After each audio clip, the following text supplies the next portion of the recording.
Good afternoon. We're excited about getting our season started. I'll outline a few things regarding our preparation and our mindset for this opportunity. We recognize the challenge that this is, opening our season on the road in a hostile environment against a division opponent, a rival. We understand what that means. We understand how important this game is to the Cleveland Browns. It probably was of similar importance 12 months ago when we opened up in Cleveland under similar circumstances. So we have a frame of reference largely for those of us that have been here in terms of the importance of this game, the environmental aspect of our preparation, and ultimately what type of situation we're going into. But we can't focus a lot on those things, man. The first time out, our focus needs to be our preparation and our play, our execution and our plan, our division of labor, our utilization of talent and time in preparation for play. If we look at ourselves, the overall health of our team is pretty good. The vast majority of guys who had missed some time throughout the process have worked in some capacity and even participated in the last preseason game. Even those that we didn't allow to participate in the game have been practice participants, at least in some capacity. And we expect that to continue. We should anticipate all members of our team at least being partial participants as we get started this week with practice, and kind of let that be our guide in terms of their inclusion in the plan or the anticipation of play. Some of those guys that I'm talking about that have missed some time are Vance McDonald and James Washington, Mike Hilton, TJ Watt, X-Man, Grimble. We'll watch some of those guys and divide the labor up and utilize their talents accordingly based on what we see as the week progresses. Let's quickly talk about Cleveland. They're a new group in a lot of ways, and I'm sure they feel that way. I think the video and just the prep, the feel, leads you to say that. Starts, of course, with their signal caller. Tyrod Taylor is new to Cleveland, not new to us. We've competed against him in the past. We're familiar with him. Got a great deal of respect for him. The things that make him a tough challenge, the things that make him difficult to minimize and defend is his mobility and his decision making. He's always been a great decision maker. He's always prudently used his mobility in an effort to move the offense. He's going to challenge us in a big way. We got to work to minimize his impact on the game through mobility and decision making, whether it's ad lib or by play design. He's going to create some challenges for us. They knew at the running back position. Carlos Hyde, Chubb, their primary ball carriers, or the anticipated primary ball carriers, are new to us and new to this series. Their featured receiver in Jarvis Landry obviously is new to Cleveland, not new to us. We've competed against him in the past. But, boy, he brings a certain edge to an offense or to a football team in terms of how he plays the game. He's a combative player. He's a physical player. He's a football player first, a guy that we got a great deal of respect for. I'd imagine his playing personality is going to, kind of send waves through not only through that receiver core, but through their football team. They're partnering him with a new draft pick or a guy that's new to them via this draft class in Callaway, who appears to be a very talented guy out of Florida. They got new base or core components up front, whether it's a position move with Batonio or whether it's the inclusion of Mother Hubbard at right tackle. A lot about the offense is new. Todd Haley as a coordinator and play caller is new. So, man, we've been working hard to kind of anticipate what all of that means in terms of how the game plays out and game planning and so forth. We proceed with that understanding. I think there's more stability and anticipation on defense. It's more of a continuation of core players. Obviously, Greg Williams is back as a coordinator. They got some young developing talent, guys that they've acquired and are growing together. Guys, obviously Myles Garrett leads the charge up front. We got a limited exposure to him last year due to injury and so forth. He's had a whale of a preseason. We got to work to minimize his impact on the game, obviously. The core component of linebackers, man, 53, 51, 58, man, those guys have been together now for a number of years, and I'm sure they're looking forward to reaping the reward of that continuity. They all have special talents and work well together, and the way that they utilize them in their talents is impressive. The way that they employ them in sub-package and some of the things that they're able to do in certain 51 and 58 as additional rush people or blitzers, the coverage ability and open grass tackling of 53. We got a work cut out for us with that group that's now been together for a number of years. And the core component of the secondary is a talented young emerging player in Peppers. They've acquired Randall via trade in the offseason, and then they drafted Denzel Ward, who was, obviously a top flight corner in this past draft. So they got some young blending going on defense. There's more continuity there. We got a lot to get prepared for on offense in terms of some uncertainty because of the newness of key components, players, and play caller. But more importantly in all of those things is how we prepare this week, how we prepare to combat the environment, crowd noise, and so forth is going to be a factor in the game for us. We respect it as AFC North football. We respect that we're on the road. All of those things are going to heighten our awareness and prep, as it should. And we'll proceed with the week. I'll be happy to address any questions you might have.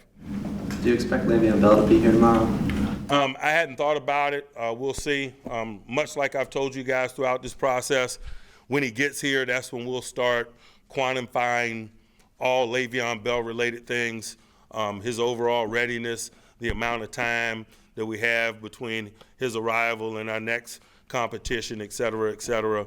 We'll weigh all of those things at the appropriate time. Right now, we're just singularly focused on the guys that are here and working and have been here and working and kind of building a plan around variables that we know. That's the appropriate thing. What goes into that process to gauge how ready he will be when he's back? Again, I'll answer that when he gets here. I've given you the variables. We'll see. Mike, have you applied for the 2-week roster exemption yet? I'm sure we have organizationally. I've just been focused on preparing the group that's here and putting together a good plan. Have you been in communication with him this week? I have not, no. When were you last? I haven't been in contact with him this week.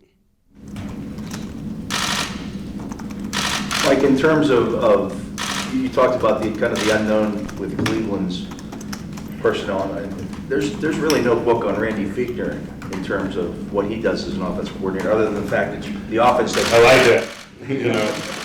I like that. Can you use that as an advantage for your team as well? Certainly, and one that we intend to.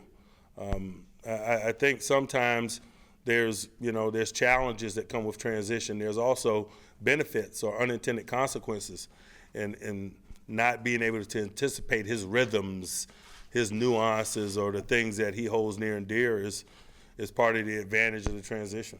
You got a fair understanding of Haley's nuances and rhythms. Does he, knowing that you know that, do things differently? Do you anticipate anything? You could play that he knows that I know that he knows that I know game. Hopefully he plays it all week, man. I'm just going to get ready to play a football game. Mike, could you talk about the decision to let Landry go and keep Josh in there? Yeah, it was a very difficult decision, and a lot of our decisions were difficult ones, and I just think that speaks to the process that we had a good 90. Really wasn't about what Landry did or didn't do. It was about what Josh did. Josh was presented with very tangible challenges. He didn't shrink in the face of it. As a matter of fact, he rose up in the face of it and provided good and consistent play for us. We've always acknowledged that his mobility is an asset to him. I think we all got comfortable with his prudent use of it, or his prudent displays of use of it over the course of the preseason. It's helpful to him. It's helpful to us. We just got really comfortable with his growth and development. We expect a lot from second-year players, regardless of position, in terms of growth and development. We spend a lot of time talking about the growth and development of James Conner, and appropriately so, and he's put that on display through this process. You can say the same about Josh Dobbs, and I think that's why he's here. I think a lot of the reaction to that move from the outside has been, well, if the job was up for competition, why didn't Landry play more in the preseason then to secure his job? Did you guys feel as if you had seen everything you needed to see from Landry? Guys, I've been very transparent about this process in terms of how we distribute reps, and I've even been pointed about it at times. The guys that we know a lot about, we see less of because it's our job to learn about people that we're evaluating so that we can best make decisions. I've mentioned that in regards to Darius Hayward-Bay in terms of how we distribute wide receiver reps. I've mentioned it in regards to Dangerfield in terms of how we distributed safety reps, getting an opportunity to look at Marcus Allen and Nat and others. And quarterback is no different. We got a decision to make based on a limited number of reps. It's our job to acquire information about all parties involved. We did that, and then when we made the decision accordingly. Mike, especially given Watt's hamstring, are you okay with the depth that you have at outside linebacker with just one backup going into the opener? I am. And so there are no plans to maybe make a roster adjustment? I didn't say that. I just said I was comfortable. I'm not going to disclose my plan. I'm just comfortable. Mike, when you talk about nuances and rhythms of the offensive coordinator, whether it's your own or Todd Haley of the Browns, how much does the change in personnel perhaps throw, you have to take that into consideration, is that Todd's coaching different guys than he was with here? That's always an element of the equation. If you got red paint, you paint your barn red. We use that analogy in coaching a lot. I'm sure Todd is going to work to paint his barn whatever color the paint it is that he has. That's the challenge that we all have as coaches continually, not only in the course of seasons, but week in and week out. That's just the nature of this thing. Mike, if Connor is the guy on Sunday, is there anything that you won't do or won't do as much of that you might have done with Bell? No. Mike, what are the last? You talk about the steps guys make in their second year with James specifically. What were you sort of looking for coming into this camp, and what did you see? All areas, and he met the challenge. It's reasonable to expect improvement in all areas from all of the guys, whether it's things relative to their position, development of skills specifically to their position, whether it's overall general conditioning and wellness relative to the job, whether there's overall general understanding about what the process is or their potential role is, or if it's just about football in general, football 101, rules of the game, situational football. I mean it when I say we expect those guys to grow in all areas, and I mean it when I say it's reasonable to expect that based on that year or that lap around the track. And he did, as did Dobbs. Mike, is there something you can do to continue the development of Mason Rudolph, even though he's just going to get scout team reps during weeks? Absolutely. I'm not suggesting that he's only going to get scout team reps. That's your words, not mine. We're going to continue with his growth and development. That's our charge to do so. Not only him, but everybody within our football team. Man, this is not a finished product as we kick out of the gates and start our season. We better continually be individuals in a group on the rise in all aspects of our game if we want to continue to be on the road as it gets increasingly narrow. What are the last hurdles Vance McDonald needs to go through and going through to get back to the practice field? I'll know more once he participates tomorrow. He's going to be at least a partial participant tomorrow, and we'll see what the result of that work is, how that work feels, and I'll be able to provide you more information based on that. Mike, is Dobbs' performance against Carolina the clincher, or had this been building since, say, the beginning of OTAs? I'm sorry? Was Dobbs' performance against Carolina the clincher, or had this been building since the beginning of OTAs with him? Both. I was very straightforward when I talked about what the Carolina game meant and people's ability to lean in and deliver above-the-line performance in spite of all the anxiety or pressure associated with that performance. But it's also a part of a larger body of work, not only for him, for all of them. And he's just an example of that. Mike, do you feel more comfortable with what you have behind Le'Veon going into Cleveland than you did last year? Yes. Why is that? James. The status and condition and approach of James, being a rookie that missed a lot of time due to soft tissue injuries and lack of general readiness, to a guy that's done the things that we've outlined several minutes in here. Mike, what's a cutoff date where if Le'Veon's not here by a certain day, you'd have to rule him out? Again, I hadn't thought a lot about that. Mike, you mentioned a little while ago that Ridley was held back and he was banged up a little bit. Is he okay now, and where does he stand in any rotation if need be? Yeah, he's healthy. He was a full participant in the last game at Carolina and made some nice plays. He also leaned in at the tape. So we'll see where the week leads us in terms of his role or the division of labor. Mike, how did your virtual reality department come to be, and how have you seen that affect your players so far?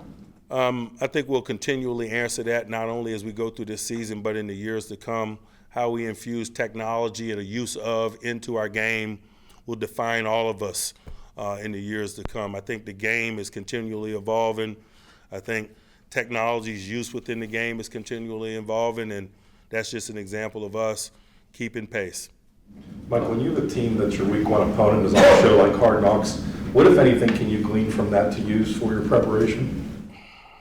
I don't know. I don't watch. Like, what are some general things you do expect when facing a Todd Haley offense? You know, I hadn't thought a lot about it, to be honest with you. It's not that point in the week where you start heavily thinking about those things. I think it's that point in the week where you decide what your base is versus their base and those type of things. I'm sure we'll delve into that as the week unfolds. One thing that their opponents had said in the preseason a couple of times, just in doing some reading on them, was that they got the impression they'd been game planning more than the average team would in the preseason. Did you get to see some of that on film? Did you get the impression that with the new coaches and new personnel, they were trying that? I wasn't looking for it, to be honest with you. You know, if that's the perception of those that they played, then I'm not going to dispute it, but I hadn't been looking for it. Did you get the impression they were trying to use the tight end a little bit more this year with their young quarterbacks? They got a talented young tight end, and so obviously they're going to utilize them. I hadn't looked at it in that way. Mike, do you expect Antonio Brown to be full go? Yes. Do you have any appreciation for Ridley in terms of what he was 3-4 years ago with New England, or was he just good enough to make it 53? Again, you know, I just looked at the work, what he did in preparation for the, you know, the putting together of this group. Like, how much do you have to change the language with the checks at the line because Todd has been familiar with what you've done in the past? We're continually growing and evolving in those ways. That's just prudent business. There's so many mics and so forth in today's business, in stadium, on the field, et cetera, particularly as you go from one year to another. To be a moving target in that way is just a part of normal business. I'm not going to make more out of it than what it is. Mike, you said the league, we talked about the helmet rule. And how did that evolve during the preseason? Was there any more clarity from them? You said they've done a pretty good job of keeping teams up to date with how that's going to go. You know, they provided videos for us, instructional videos. We've also taken the initiative to analyze how they've called our games and other games and use that as a teach tool. I think we're all working to continue to adjust to play within the rules as emphasized in an effort to increase our chances of winning. I like what our group has done in that regard. We'll continue to work. Mike, you saw Josh Gordon at the end of last season. Could you tell me a little bit what kind of receiver is he at this point in his career? I don't know. I really don't. You know, we got to get ready to play the Cleveland Browns. He's missed a lot of time. I respect and acknowledge the talent, but I don't know what the time miss means in terms of his abilities, in terms of his role. Those are things for them to determine. I just respect what he's capable of from a pedigree standpoint, and we better work to minimize him in that way. Mike, is a full week of practice enough to get Switzer up to speed so you can use him as a receiver or just right now as a returner? Certainly. It is. We're comfortable with that, and we're going to explore some of that. Anyone else? All right. Thank you.